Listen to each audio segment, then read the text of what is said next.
Welcome to Kamakshi colony kitchen. இன்றைக்கி என்ன ஸ்பெஷல்னு பார்த்திங்கன்னா, இன்றைக்கி ஸ்கூல் பசங்களுக்காக எங்கள் பையன் ஸ்கூலுக்கு போயிட்டான். இவங்க வீட்டில் இருக்காங்க. அவங்களுக்கு சாப்பாடு ஓட்டுலான்னு பார்த்திங்கன்னா, இன்றைக்கி வெஜிடபிள் ரைஸு, சோயாபீன்ஸ் போட்டிருக்கு. அவங்க முட்டை. இவங்களுக்கு சாப்பாடு ஊட்டவும் எங்கள் சாரு வந்தாச்சு. ஒரே ஹாப்பியாக ஏன்னா எங்கள் 3 பசங்களுக்கு சாப்பாடு கொடுத்துட்ருக்கேன். ஹெல்த்தியான ஒரு ஃபுட்டாக கொடுக்கும்போது அவங்களுக்கும் நல்லாயிருக்கு. இன்றைக்கி ஸ்பெஷல் இது தான். நான் வீட்டில் இருந்தால் என் பசங்களுக்கு நான் தான் ஊட்டுவேன். மார்னிங்கில் மேக்ஸிமம் நான் தான் சாப்பாடு ஊட்டி அனுப்புவேன். சரிங்களா?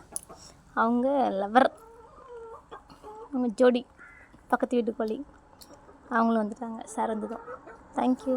Happy gardening.